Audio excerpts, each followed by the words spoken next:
Listen now to the great creation story, Genesis 1 through Genesis 2, verse 4a. In the beginning, when God created the heavens and the earth was a formless void, and darkness covered the face of the deep, while a wind from God swept over the face of the waters. Then God said, "Let there be light," and there was light. And God saw that the light was good, and God separated the light from the darkness. God called the light day, and the darkness God called night. And there was evening, and there was morning, the first day. And God said, "Let there be a dome in the midst of the waters, and let it separate the waters from the waters." So God made the dome and separated the waters that were under the dome from the waters that were above the dome. And it was so. God called the dome sky, and there was evening, and there was morning, the second day. And God said, "Let the waters under the sky be gathered together into one place, and let the dry land appear." And it was so. God called the dry land earth, and the waters that were gathered together God called seas. And God saw that it was good. Then God said, "Let the earth put forth vegetation, plants yielding seed, and fruit trees of every kind on earth that bear fruit with the seed in it." And it was so. The earth brought forth vegetation, plants yielding seed of every kind, and trees of every kind bearing fruit with the seed in it. And God saw that it was good. And there was evening, and there was morning, the third day. And God said, "Let there be lights in the dome of the sky to separate the day from the night, and let them be for signs and for seasons and for days and years. And let them be lights in the dome of the sky to give light upon the earth." And it was so.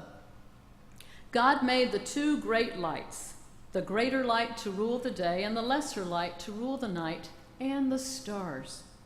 God set them in the dome of the sky to give light upon the earth, to rule over the day and over the night, and to separate the light from darkness.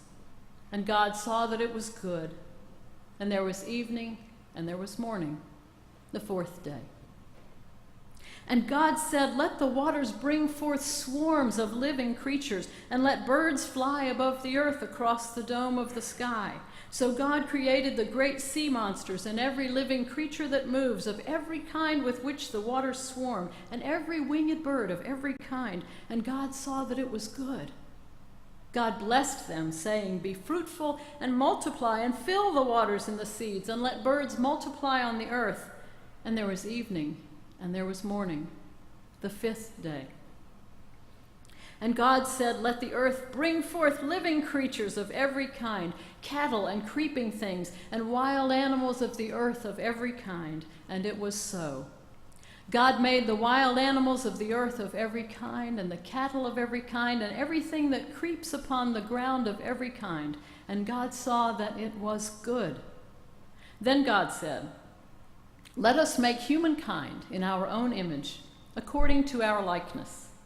And let them have dominion over the fish of the sea, and over the birds of the air, and over the cattle, and over all the wild animals of the earth, and over every creeping thing that creeps upon the earth." So God created humankind in God's image. In the image of God, God created them. Male and female, God created them. God blessed them, and God said to them, "Be fruitful and multiply, and fill the earth and subdue it, and have dominion over the fish of the sea, and over the birds of the air, and over every living thing that moves upon the earth." God said, "See, I have given you every plant yielding seed that is upon the face of all the earth, and every tree with seed in its fruit. You shall have them for food. And to every beast of the earth, and to every bird of the air, and to everything that creeps on the earth, everything that has the breath of life, I have given every green plant for food." And it was so. God saw everything that God had made, and indeed it was very good. And there was evening, and there was morning, the sixth day. Thus the heavens and the earth were finished, and all their multitude. And on the seventh day, God finished the work that God had done. And God rested on the seventh day from all the work that God had done. So God blessed the seventh day and hallowed it, because on it God rested from all the work that God had done in creation. These are the generations of the heaven and the earth when they were created. It seems unlikely in retrospect, but for a season in my life, I subscribed to a decorating magazine called Traditional Home. Now, I don't decorate, I just accumulate. But Bill and I were fixing up an old home, and I thought the magazine would give me some ideas. And for a while, I enjoyed looking at the pictures, but soon I realized that I didn't really like the decorators' ideas. What I really liked was that the homes were all so clean. In fact, had the magazine been simply called Clean Homes, it would have pleased me just as much. Those freshly shampooed carpets, those dust-free surfaces, those gleaming windows, and everything in perfect order. When I gazed at those magazine spreads, I felt calm descend. Looking at them, I could believe that somewhere in the world there is indeed a place for everything, and everything is actually in its place. Sometimes I could make my own home look a little bit like that if you don't count the rugs and the windows. But the only way to keep it orderly was for the whole family then to immediately go on vacation, leaving the house gleaming and empty as a shuttered museum. Then we'd come back home and we'd dump the suitcases and, well, you know, life happens. Humans appreciate order. Often humans crave order. Sometimes, probably most of the time, our lives feel so topsy-turvy, cluttered on every surface, both physical and emotional, that we are practically starving for order. Order seems so heavenly, doesn't it? Indeed, we like to think of God as the great imposer of order upon chaos. At any rate, that's the God we see in these opening verses of the Bible. The God who makes a place for everything and puts everything in its place. The medium here is the message. This story of order is told in a very orderly way.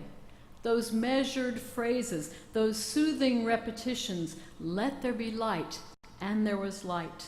And there was evening, and there was morning. There was evening, and there was morning. Trust me, it is even better in Hebrew. It's not just a story, it's a song, even a lullaby whose refrain is goodness. God saw that it was good, and it was good. And yet it was not perfect. 'Cause you know what? Life happened. And as soon as life happens, you've got a mess on your hands. Introduce life and you introduce disorder, as any parent knows. To bring new life into your household is to willingly sacrifice order. When you think of it, creating life is really a very generous act.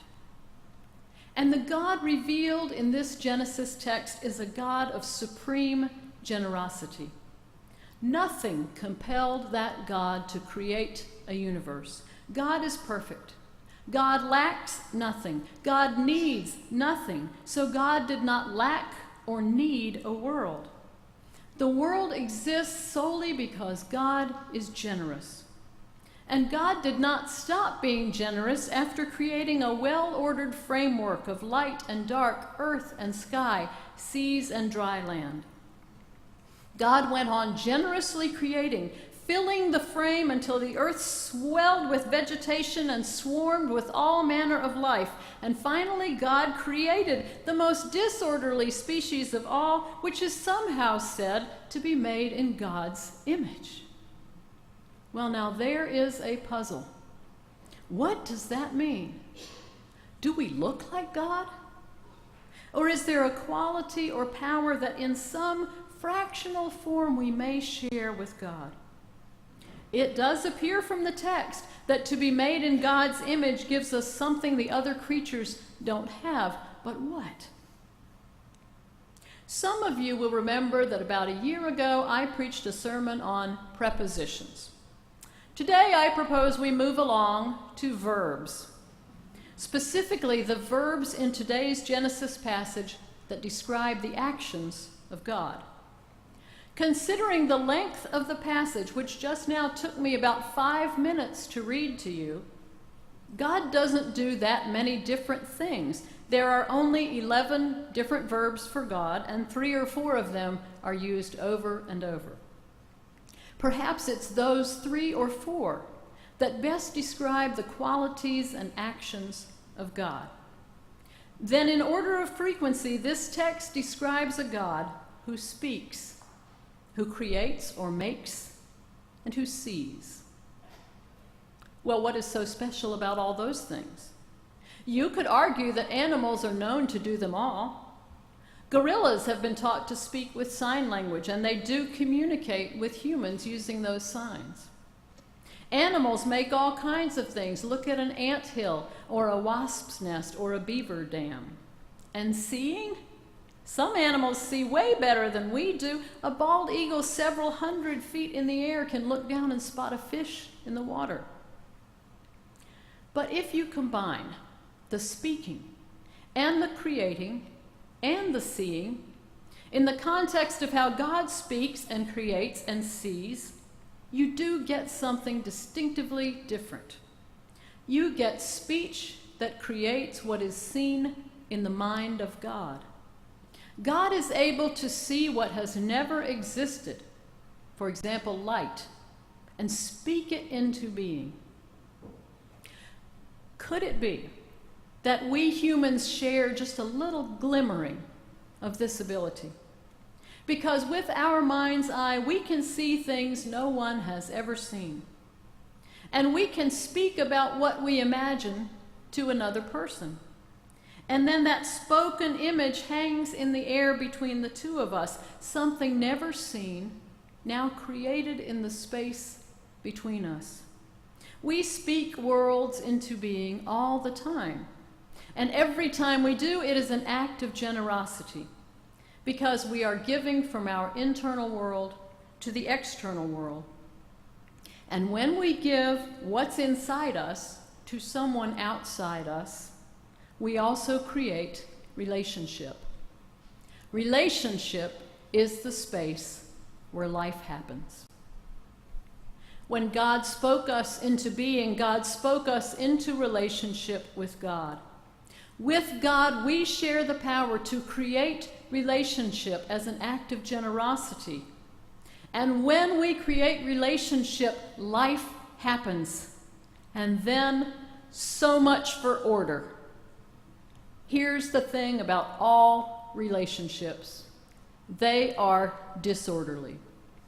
Let other people into the house of your heart, and it will never again look like a magazine photo. Things will get messed up.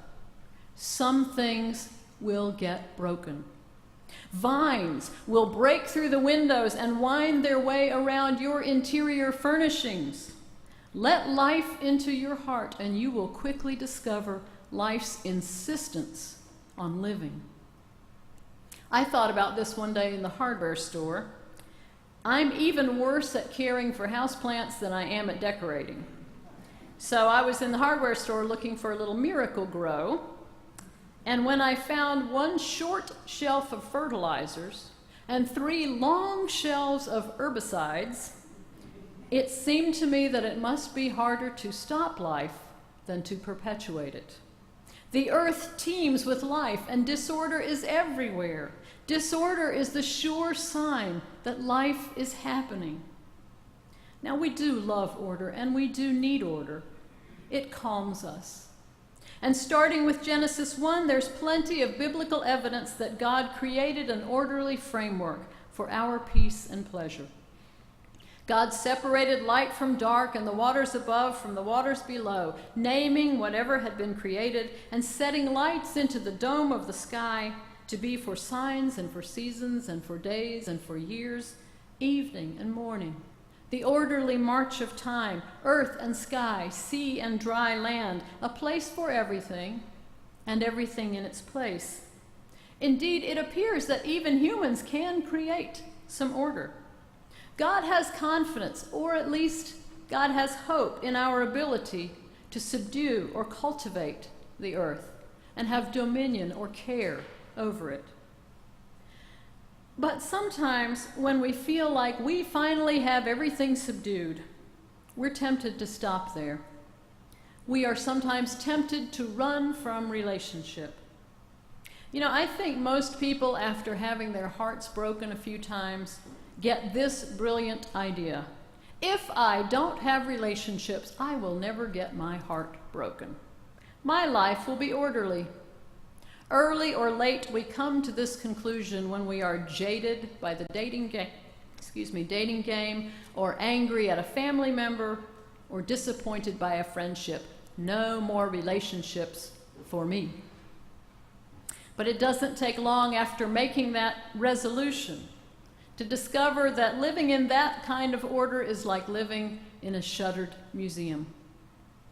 But life pretty quickly starts pushing against the museum doors, and few of us can keep it out for long, because we are created to be in relationship, which may be another way we are made in the image of God, who not only spoke relationship into being, but exists in perpetual relationship with God's own self as the Trinity. How generous are we willing to be in order to be our true selves, the beings created in the image of a relational God? Are we willing to enter into the disorder, indeed invite disorder time and again, by generously creating relationship with one another? When we share our internal world with the world outside us, when we speak worlds into being between ourselves and others, we create relationship. These acts of creation are generous, and we are at our best when we are most generous. Because when we are most generous, we are most true to the image in which we are made. It is the image of a God who creates out of sheer generosity. And God says, "Let there be order," and there is order, and it is good. And now, God says, let's keep going. Let there be life, and then let's see what happens. Amen.